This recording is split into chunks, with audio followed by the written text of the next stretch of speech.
4:15 in the morning, Chicago time, and Jordan is staring at a chart that looks exactly like the best trade of his life.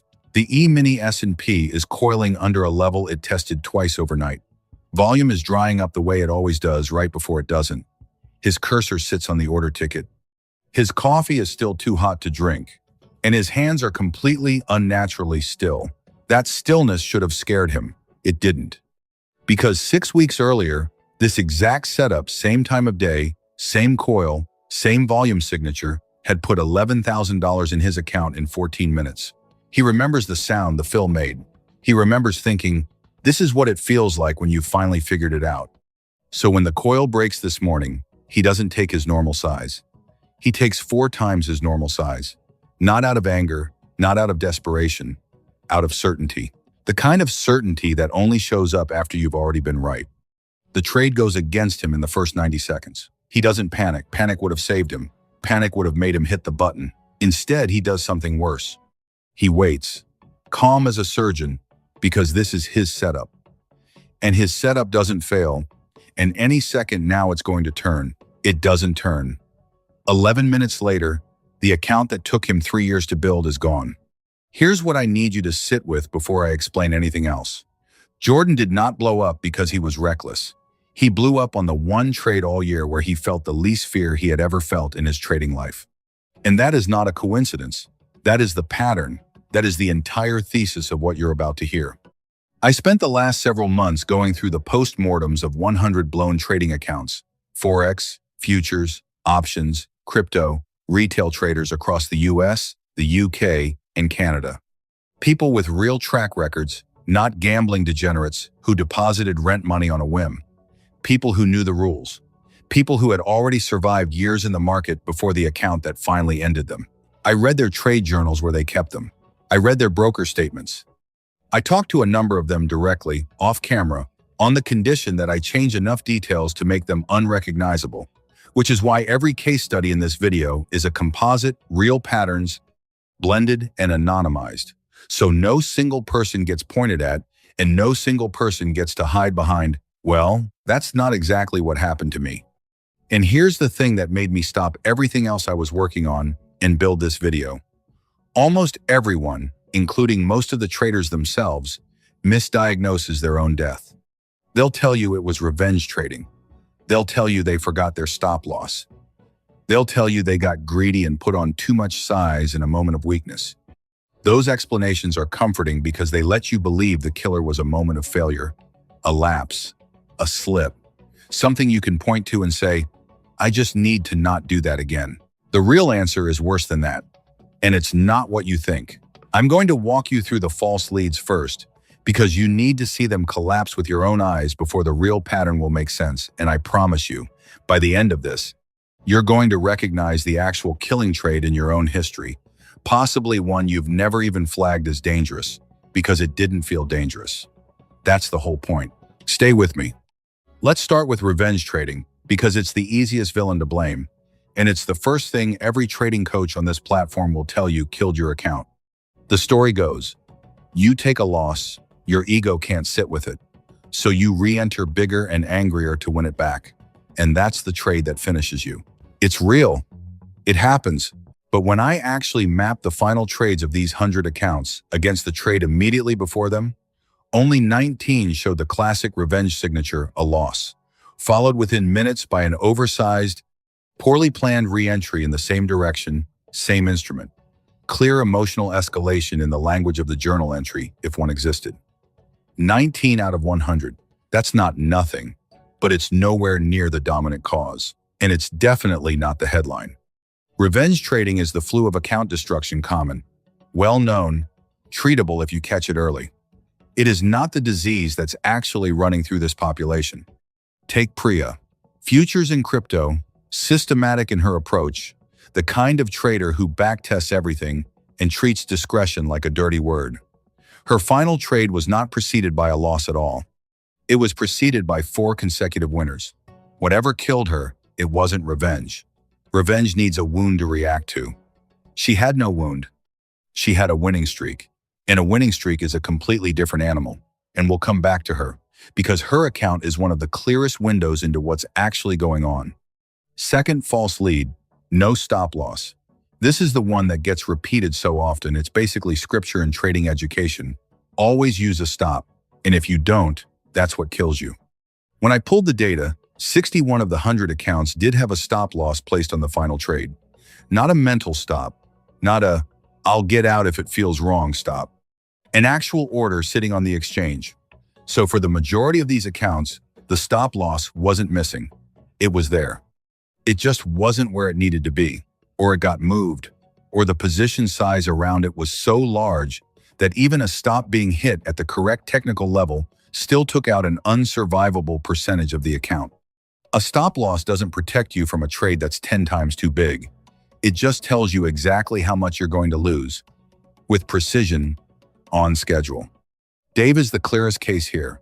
Retired engineer, moved into options trading in his early 60s, built a genuinely impressive track record over 4 years using defined risk spreads, always with protection, always sized conservatively, a guy who treated risk management like it was a load-bearing wall in a house he'd built with his own hands.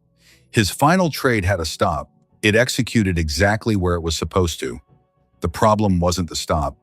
The problem was that the position behind it was almost 5 times the size of anything he'd ever put on before, on a trade he was more certain about than he had been about anything in years. The stop did its job perfectly. Its job was just attached to a bomb. Here's a number that should stop you cold before we go any further. Of the 19 accounts that did show a genuine revenge trading pattern, 17 of them recovered at least part of the loss on the very next session. Because revenge trades, for all their ugliness, tend to get managed with something close to paranoia. The trader knows they're angry, knows they're compromised, and some small surviving part of their discipline keeps a hand near the exit. Rage, it turns out, is a terrible strategist, but a decent risk manager. Keep that in your back pocket because it's going to matter later. Third false lead, and this is the one people find hardest to let go of: over-leveraging as a standalone cause. On the surface, this looks like it should be the real answer, because when you look at position size relative to account size on these final trades, the numbers are genuinely ugly, many of them 3, 4, 6 times a trader's normal risk allocation. So it's tempting to just stop the investigation right there and say, well, obviously, they sized too big, mystery solved, go manage your risk better. But that explanation doesn't survive contact with the follow-up question, which almost nobody asks: why? On that specific trade, out of every trade that year, these weren't undisciplined people who leveraged up constantly and eventually got unlucky. Most of them had months, sometimes years, of appropriately sized trading before the final one. The over-leveraging wasn't a habit, it was an event. Something happened psychologically on that one trade that made the rules that had protected them for years suddenly feel irrelevant. Over-leveraging isn't the disease. It's the symptom that shows up right before the disease kills you. If you only treat the symptom, you'll miss the thing that's actually spreading underneath it, and you'll be shocked when it comes back. So if it's not revenge, and it's not a missing stop, and over-leveraging is a symptom rather than a cause, what actually killed them? Here's the pattern, and once you see it, you cannot unsee it in your own history. Across the 100 accounts, 83 of the final fatal trades had one specific quiet fingerprint on them. The trader described the setup, either in their trading journal, in a chat log, or in a later interview, using some version of the phrase, "I've done this before," or "this is my trade," or "I know exactly how this plays out." 83 out of 100, not "I have a good feeling," not "the market looks bullish," a specific personal historical claim of recognition. This wasn't a new idea they were speculating on. It was a repeat of a setup that had already worked for them, sometimes multiple times, and on this particular occasion, they didn't trade it like an opportunity, they traded it like a certainty. I want you to notice what's missing from that description. There's no fear in it. There's no hedge. There's no, "this could go either way, but the odds favor me." There's just recognition. And recognition, in the human brain, does not feel like risk. It feels like knowledge. And we do not manage knowledge the way we manage risk. We bet on knowledge like it's a fact. This is the extended metaphor I want you to hold on to for the rest of this video, because it's going to explain everything that comes after it. Most people picture a blown account as a wildfire, sudden, chaotic, out of control from the first spark, driven by wind and panic and bad decisions stacked on top of each other in a matter of minutes. That's the revenge trading story, and it does happen, and it looks exactly like you'd expect a wildfire to look. But that's not what killed most of these accounts. What killed most of these accounts was a controlled fire. A fire they had built themselves on purpose for years, with proper containment, proper distance, proper procedure, the exact discipline that had kept them alive and even thriving in this business. A controlled fire doesn't become dangerous during a storm when everyone's already watching it nervously. A controlled fire becomes dangerous on the one calm, clear day when it's burned exactly the same way 40 times before, and the person tending it finally, understandably, stops watching it as closely because it doesn't feel like something that needs watching anymore. That's not negligence in the way we normally use the word. That's earned trust, misapplied to something that was never actually trustworthy in the first place, because markets don't owe you a 41st identical outcome just because you got the first 40 right. Let's go back into the case studies, because I want you to watch this pattern build across genuinely different people, in genuinely different markets, so you understand this isn't a personality flaw specific to one type of trader. This is a structural feature of how confidence and pattern recognition work in the human brain, and it will find you regardless of what you trade. Marcus trades GBP, USD. Methodical, almost joyless about it in a way that used to make me trust him more, not less. He treats trading like a job with a start time and an end time, not a lifestyle. Over the better part of 2 years, he developed a specific London session reversal setup off a key level. And by his own count, he'd taken some version of it around 40 times, with a win rate he'd tracked meticulously that hovered just under 70%. 40 repetitions. 70%.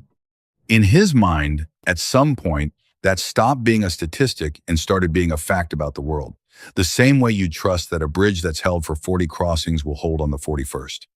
On the morning it finally broke him, the setup appeared with what he later described as unusual clarity, cleaner than usual, textbook in a way that felt almost like a gift. He sized up, not recklessly, in his own mind deliberately, because this was, in his words, as close to a sure thing as this business gets. The trade failed in a way none of the previous 40 had failed. A sudden move driven by a data release he'd normally have checked for, and that one morning, in his confidence, didn't bother checking for. Because checking is what you do when you're not sure. And he was sure. Now here's the detail that should chill you a little. Marcus didn't abandon his risk management. He still had a stop. He still had a plan. What he abandoned was the appropriate size for a trade that was still, no matter how many times it had worked before, a probabilistic bet and not a fact. 40 wins at a 70% rate isn't proof of certainty.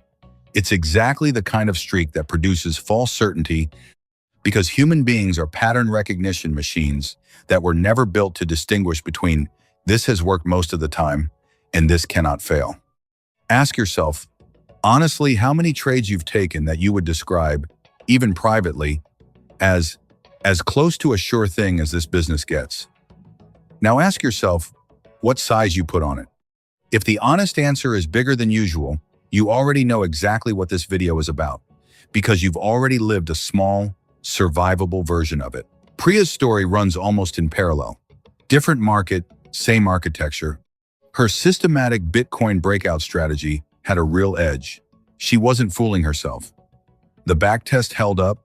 The live results tracked it closely. 4 winners in a row leading into the final trade, each one slightly larger than her plan called for, because success had quietly been renegotiating her risk parameters, one trade at a time, without her ever consciously deciding to change anything. That's important. Nobody sat down and said, I'm going to start risking more. It crept. The 5th trade wasn't a departure from her system. It felt to her like the system simply continuing to do what it had just proven it could do.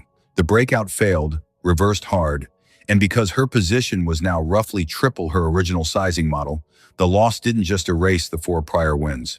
It took the account with it. What haunted her afterward, she told me, wasn't the loss itself.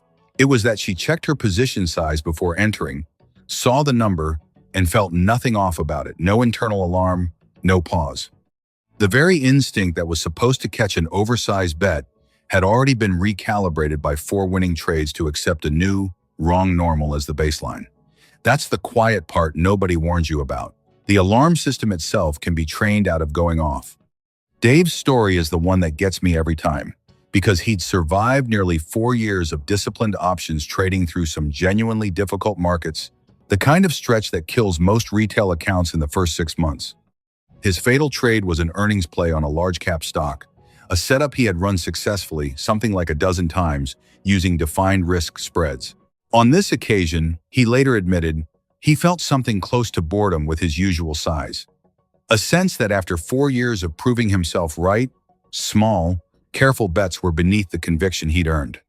He widened the position significantly, still with protection in place, still technically following his rules on paper, and the earnings reaction moved far enough, fast enough, that the defined risk he'd accepted turned out to be defined risk on a position that was, relative to his account, no longer a reasonable bet at all. The stop, as I mentioned earlier, worked exactly as designed. It just protected a position that should never have been that large in the first place. And Jordan, who we started with 4 times his normal size on a setup he'd traded successfully before, absolute stillness where fear should have been, an 11-minute unwind of a 3-year account. Jordan is not an outlier in this data. Jordan is the median case. He is, statistically, close to the most common story in the entire study. Do you see it now, across all 4 of them? Different instruments, different personalities, different years, different countries, different reasons they got into trading in the first place. And every single one of them was killed by the trade that felt the safest, not the trade that felt the riskiest, not the trade they were scared of, the one they weren't scared of at all. Here's the psychological mechanism, named plainly, because I promised you I wouldn't dance around it. It's a collision of 2 things that are individually harmless and together are lethal. The first is a well-documented cognitive bias, sometimes called the hot hand effect, the belief, deeply wired into how humans process streaks of success, that recent wins increase the probability of future wins, even in situations that are genuinely close to independent events. It's not stupidity. It's not a character flaw. It's the same wiring that let our ancestors get better at hunting, by trusting that a technique that worked recently would keep working genuinely useful in a world of repeatable physical skill, genuinely dangerous in a world of probabilistic financial outcomes that don't care how many times you've been right before. The second thing is what I'd call identity fusion. And this one is more personal, more dangerous, and almost nobody talks about it directly. At some point, for each of these traders, a specific setup stopped being a tool they used and became evidence of who they were. Marcus wasn't just running a reversal strategy. He was, in his own mind, the guy who reads London session reversals correctly. Priya wasn't just executing a system. She was someone who finally figured out how to trade Bitcoin properly after years of not. Dave wasn't just running an earnings spread. He was proof, to himself, that a retired engineer could master a market that chews up smart people for breakfast. When a trade becomes proof of identity instead of a probabilistic bet, sizing it appropriately stops feeling like risk management and starts feeling like an insult.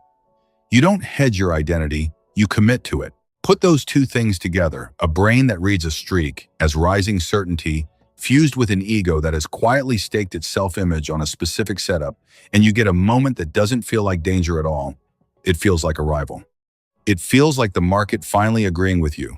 That absence of fear isn't a sign you've mastered the trade. In every one of these 100 case files, it was the loudest warning siren in the room, and it was the one warning siren every single one of them ignored.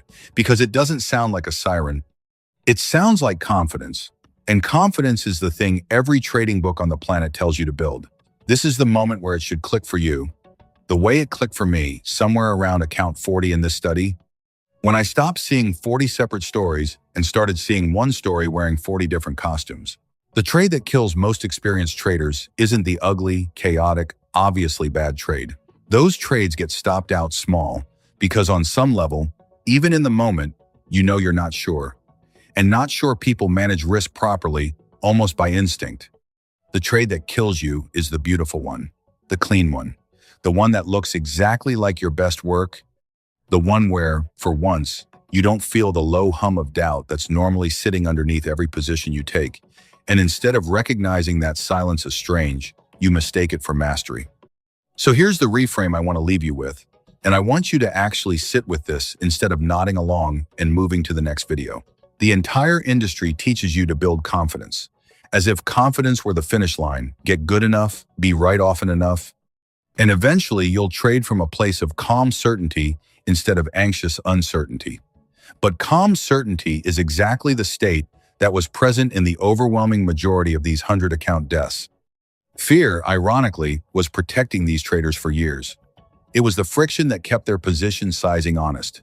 And the moment enough wins accumulated to burn that friction away completely, they weren't safer.